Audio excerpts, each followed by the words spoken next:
Assalamu alaikum. Hello. Let's get to work. Wait, let me load it. And then let's go for As a Man Thinketh by James Allen. Google. Gutenberg.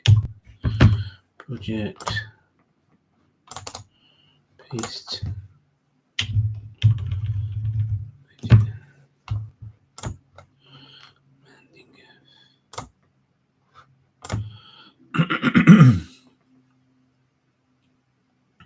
Loading. No.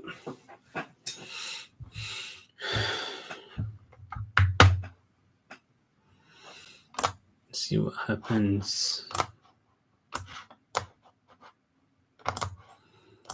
Zoe.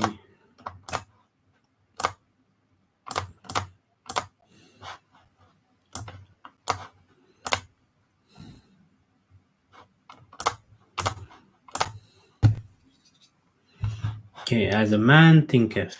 As a Man Thinketh. James Allen. Passion to Peace. Make it larger. Yeah. Mind is the master power that molds and makes, and man is mind, and evermore he takes. The tool of thought and shaping what he wills, brings forth 1,000 joys, 1,000 ills. He thinks in secret and it comes to pass. Environment is but his looking glass. This is a summary of a lot of the philosophy in this book, I'm assuming. Again, mind is the master power that molds and makes.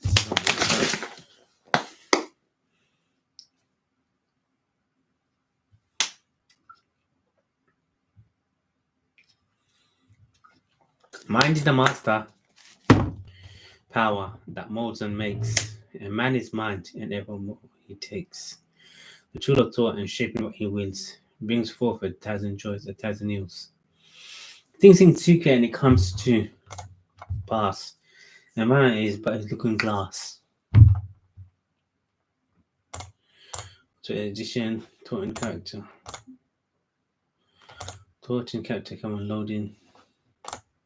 As a man thinketh. The aphorism, as a man thinketh in his heart, so is he. Not only embraces the whole of a man's being, but is so comprehensive as to reach out to every condition and circumstance of his life. A man is literally what he thinks, his character being the complete sum of all his thoughts. That's why, you have to feel what you put in your head grows. As the plant springs from and could not be without the seeds, so every act of man springs from the hidden seeds of thought, could not have appeared without them. And you've got energy, frequency, vibration. This applies equally to those acts called spontaneous and unpremeditated as to those deliberately executed. See how many pages this is? It's not a lot of pages. 12% done. 1/10 done, 10%, 12%. Act is the blossom of thought, and joy and suffering are his fruits. Thus does a man garner in sweet and bitter fruitage of his own husbandry. Thought and the mind have made us what we are. By thought was wrought and built. If a man's mind had evil thoughts, pain comes on him as comes the wheel of the ox behind. If one endure, impute your thought, joy follows him as his own shadow sure.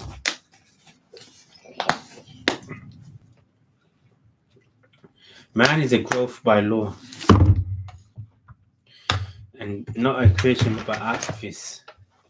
And cause and effect is absolute and undeviating in the hidden realm of thought as in the world of visible and material things. A noble and godlike character is not a thing of favour or chance, but is the natural result of continued effort in right thinking. So it doesn't happen on its own, and it doesn't happen overnight. It happens through effort. The effort to long cherish association with godlike thoughts. An innoble and bestial character, by the same process is the result of the continued having of groveling thoughts.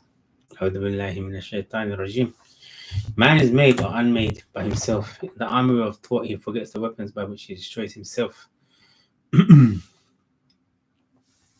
He also fashions the tools with which he builds for himself heavenly mansions of joy and strength and peace by the right choice and by himself. Um, and true application of Torah, man ascends to the divine perfection. By the abuse and wrong application of Torah, he doesn't below the level of the beast. This is like لقد خلقنا الإنسان في أحسن تقويم ثم رددناه أسفل سافلين. Between these two extremes are all the grades of character, and man is the maker and master. All the beautiful truths pertaining to the soul, which have been restored and brought to light in this age. None is more gladdening or fruitful of divine promise and confidence than this. The man is the master of thought, the molder of character, and the maker and shaper of condition, environment, and destiny. As a being of power, intelligence, and love, and the lord of his own thoughts, man holds the key to every situation and contains within himself that transforming regeneration agency which he may make himself what he wills. You know the saying, how does it go? The mind can make a heaven out of hell and a hell out of heaven.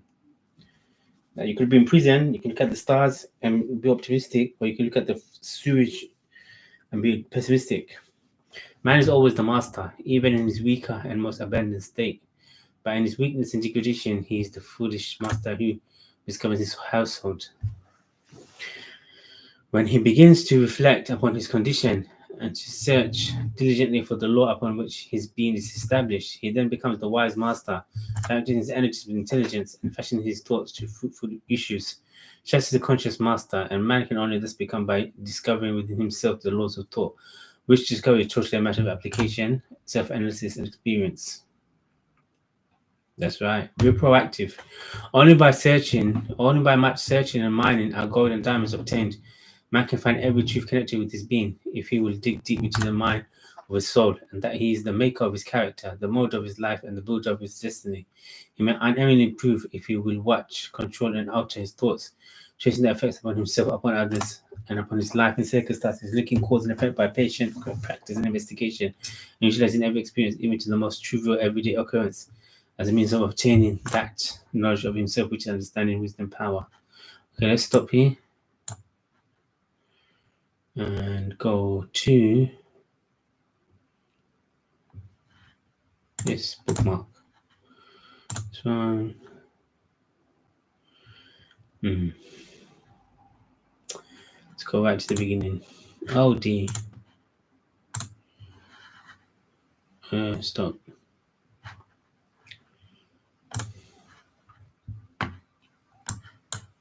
Let's go through this book one more time. As a man thinketh. As a man thinketh. Is the book we are going to. Let's go to the beginning. As a man thinketh. Project Gutenberg. This was 2003 release dates. As a man thinketh. James Allen. Mind is the master power that molds and makes. So you have your energy, your frequency, and your vibration. And your energies come from your mind, your thoughts. So it's having a positive opinion. Having a positive opinion. Yeah? Husnul good than opinion. Thoughts. Mind is the master power that molds and makes. And man is mind. And evermore he takes. Let's go through it one more time. Mind, yeah, in us, this is our mind, our thinking tool. What we think with is the master power that molds and makes. That's why a lot of people that study success, they say it all starts with psychology. All of success begins with psychology. Mind is the master power that molds and makes. So it starts with the mind. And man is mind. So human beings, we cannot escape our mind. Intentions, everything is from the heart, right? But our mind plays a part. And evermore he takes the tool of thought and shaping what he wills. The tool of thought. and shaping what he wills. So with our mind, like imagine you have a dream. You start the dream in your mind. Start the dream in your mind, your vision. Yeah, and you work on that dream and it becomes a reality over time. Alhamdulillah. Brings forth a thousand joys. Brings forth a thousand joys, a thousand ills. So like you can make something into, you can see the funny side to something, or you can see the ugly side to something. It's the same thing. It's how you deal with it in your mind. It's how you frame something. He thinks in secret. Generally, our thoughts are hidden from other people. Your face might show you're feeling angry or sad, but generally, from other human beings, our thoughts are hidden. It's all in here, and it comes to pass. He thinks in secret, and it comes to pass. What we think can become reality eventually. We can act upon it. Environment is about his looking glass. Environment is about his looking glass. The environment only does so much.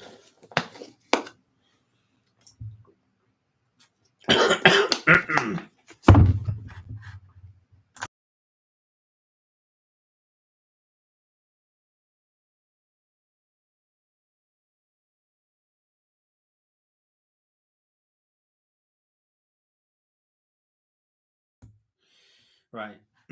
Next one. New York. Thought and character. Effect of thought on circumstances. Effect of thought on health and the body. Thought and purpose. The thought factor and achievement, vision and ideals, humanity. Got something in my throat. This in capitals, little volume, the result of meditation and experience.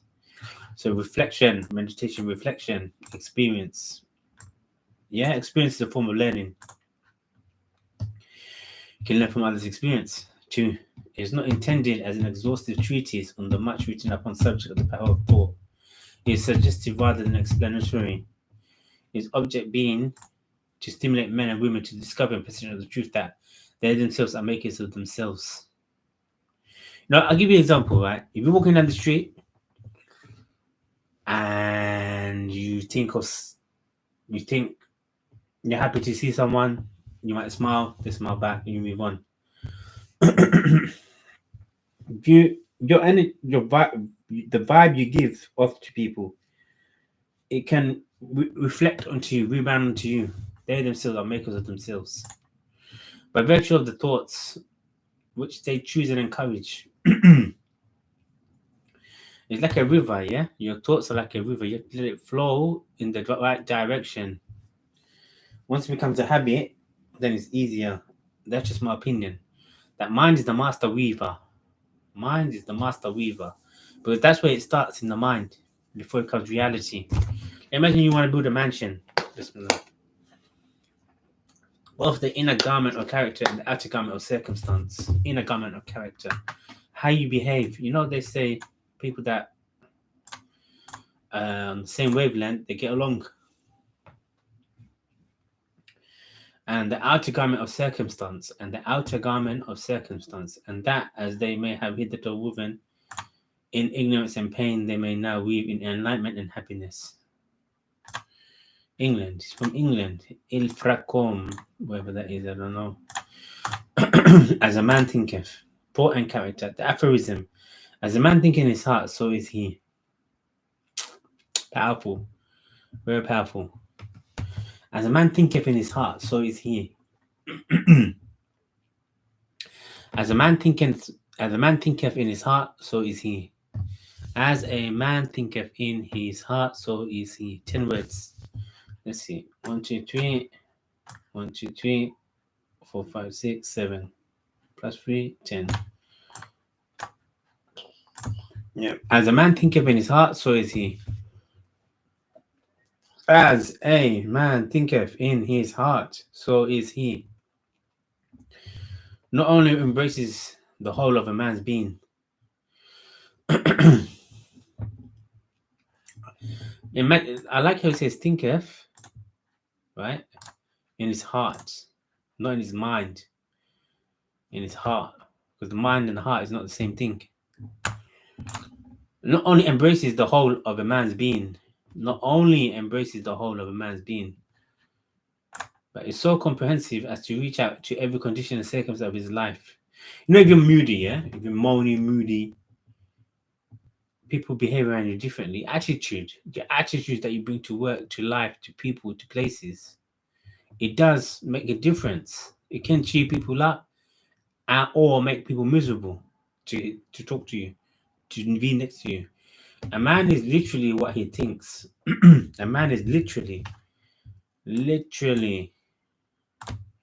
what he thinks. His character being the complete sum of all his thoughts. His character being the complete sum of all his thoughts. So look at something.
Back to work. Okay. So now, as the plant springs forth. So again, a man is literally what he thinks. A man, you are the product of your thoughts. You are the result of your thoughts. That's what he's saying. His character being the complete sum of all his thoughts. Your akhlaq, your character, the sum of all your thoughts.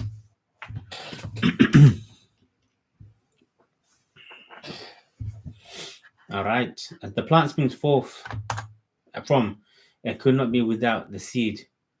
So you get a plant, a tree, but it begins from the seed. So every act of a man springs from the hidden seeds of thought. So our actions come from our thoughts. It could not have appeared without them. Let's go through this one more time. Go up to here. Go here. Bookmark. Okay, go to table of contents. The man thinketh. Man thinketh. Mind is the master power that molds and makes. Mind. So he's talking about your mind. It's the master power. It's the energy, it's the force that molds and makes, that brings it to fruition, to reality, that what you attract and what you create, what you make. And man is mind.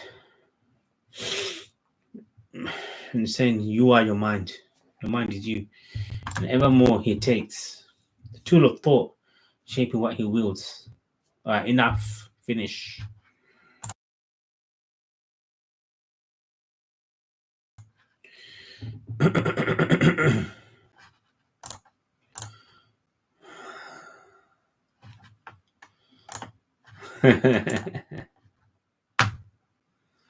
See this one.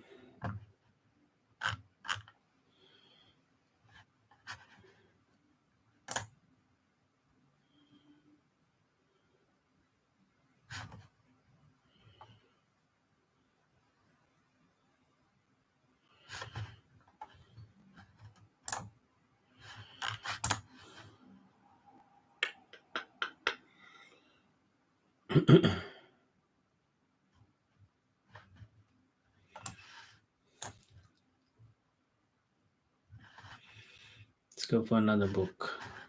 This one.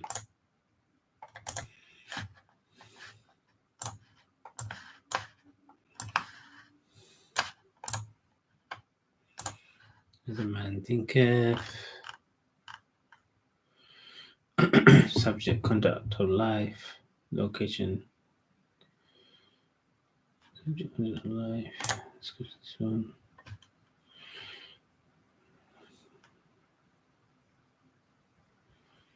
Florence Shin. Let's see this one. The Game of Life. Florence Scovel Shin. The Game of Life anti-plate. Kindle. Often and sharing.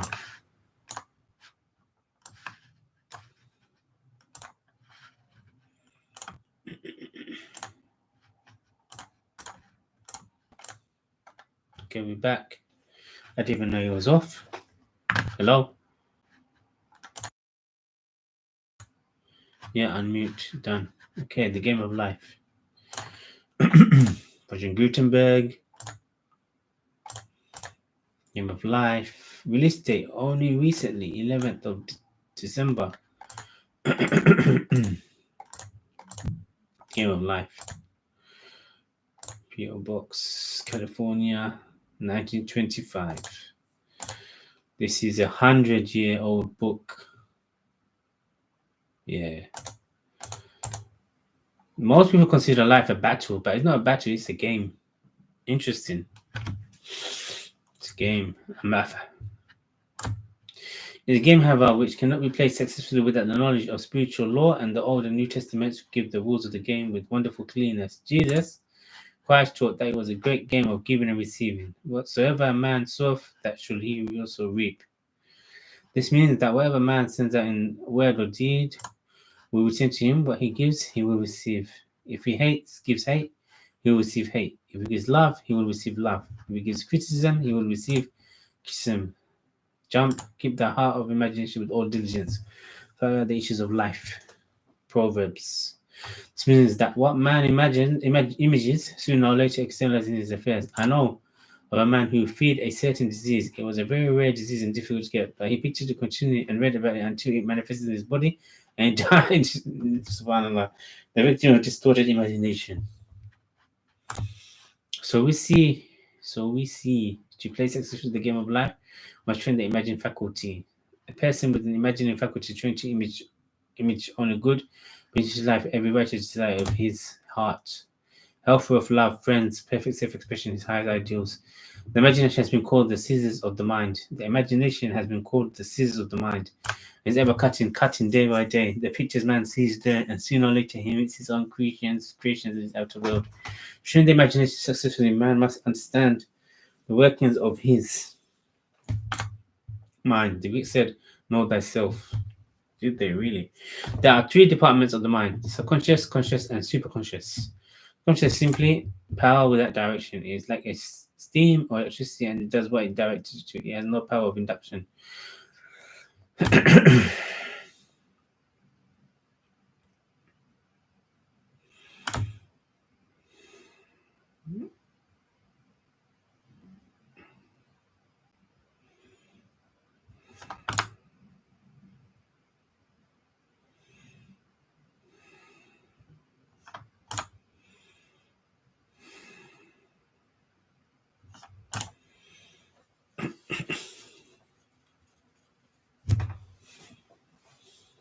Superconscious. This is new to me.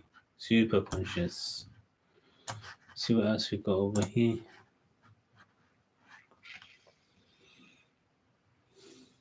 Arthur Schopenhauer. Wisdom of life. David Hume. Arnold Bennett. Let's see this one. Opening.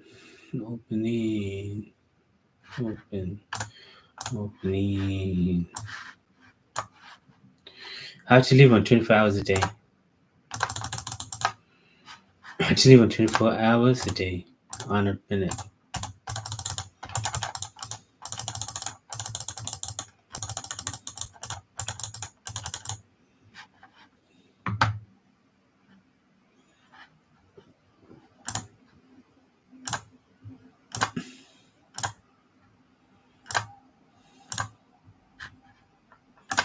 The Daily Miracle. Yes, he is one of those men that don't know how to manage good situation, regular income, quite enough for luxuries as well as needs. Not really extravagant. And the fellow's always in difficulty. Somehow he gets nothing out of his money. Excellent, flat half empty. Always looks as if he had the brokers in. New suit, old hat. Magnificent necktie, baggy trousers. Asked you to dinner, cut glass, bad mutton, or Turkish coffee, cracked cup. Can't understand it. Explanation simply is that he fritters his income away, which wish I had the half of it, I'd show him. So we have most of us criticized at one time or another in our superior way. We're nearly all chancellors of the exchequer. It's the pride of the moment. Newspapers are full of articles explaining how to live on such and such a sum, and these articles prove a correspondent whose violence proves the interest they excite. Recently, in the Daily Organ, a battle raged around the question whether a woman can exist nice in the country on L85 a year. I have seen an essay how to live on 8 shillings a week, but I have not seen an essay how to live on 24 hours a day. It has been said that time is money. Time is money. That proverb understates the case. Time is a great deal more than money. If you have time, you can obtain money, usually. If you have time, you can obtain money. But though you have the wealth of a cloakroom attendant at the Carlton Hotel, you cannot buy yourself a minute more time than I have or the cat by the fire has. Philosopher has explained space. They have not explained time. Is the inescapable raw material of everything. With it, all is possible. Without it, nothing. Interesting. With it, all is possible. Without it, nothing. The supply of time is truly a daily miracle and affair genuinely astonishing when one examines it. You wake up in the morning and lo, your purse is magically filled with 24 hours of unmanufactured tissue of the universe of your life. Is yours, is the most precious of possessions, a highly singular commodity, showered upon you in a manner as singular as the commodity itself. For remark, no one can take it from you, it is unstealable, and no one receives either more or less than you receive. Talk about ideal democracy. In the realm of time, there is no aristocracy of wealth and no aristocracy of intellect. Genius is never rewarded by even an extra hour a day, and there's no punishment. Waste your infinitely precious commodity as much as you will, and the supply will never be withheld from you. No mysterious power would say, "This man is a fool, if not a knave. He does not deserve time. He should be cut off at the meter." More certain than consoles and payment of income are not affected by Sundays. Moreover, you cannot draw on the future. Impossible to get into debt. You can only waste the passing moment. You cannot waste tomorrow. It's kept for you. You cannot waste the next hour. It's kept for you. All right. I said that was a miracle. Is it not? To live on the 24 hours of daily life time. Out of it, you have to spend health, pleasure, money, content, respect, and the return of your immortal soul. Its right use, its most effective use, the most of the highest urgency and the most thrilling actuality. All depends on that. Your happiness, the elusive price that you are all clutching for, my friends, depends on that. Let's see if I can find something here.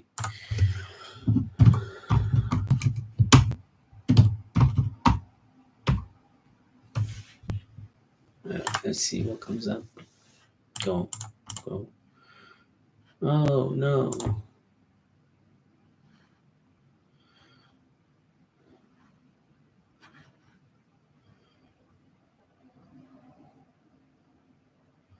It's not there, mate.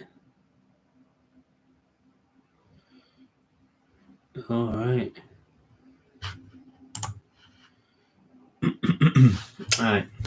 Showing that the newspaper is so enterprising and up to date as they are, and offer how to live on a given income of time instead of how to live on a given income of money. Money is far commoner than time. When one reflects, one perceives that money is just about the commonest thing there is. It encompasses the earth in gross heaps. If one can't control to live on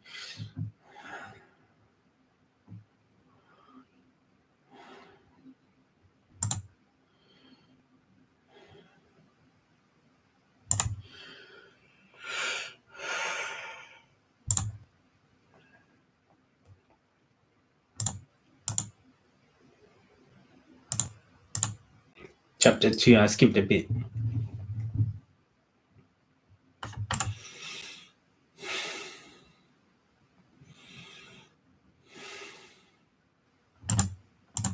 Skipped a bit more.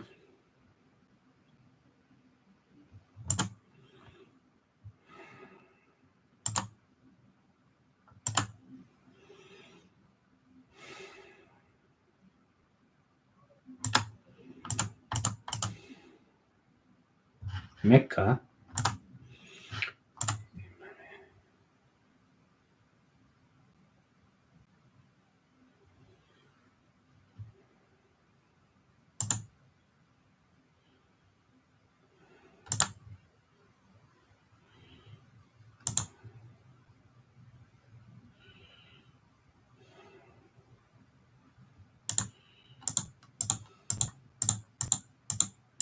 Just skipping 3. The precautions before beginning. Now that I have succeeded, if succeeded I have, in persuading you to admit yourself that you are constantly haunted by a suppressed dissatisfaction with your own arrangement of your daily life.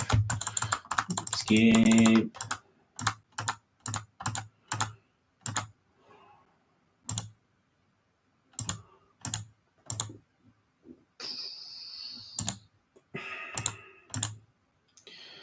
In order to come to grips at once with the question of time expenditure in knowledge actuality, I must choose an individual case for examination. Time is 6 o'clock.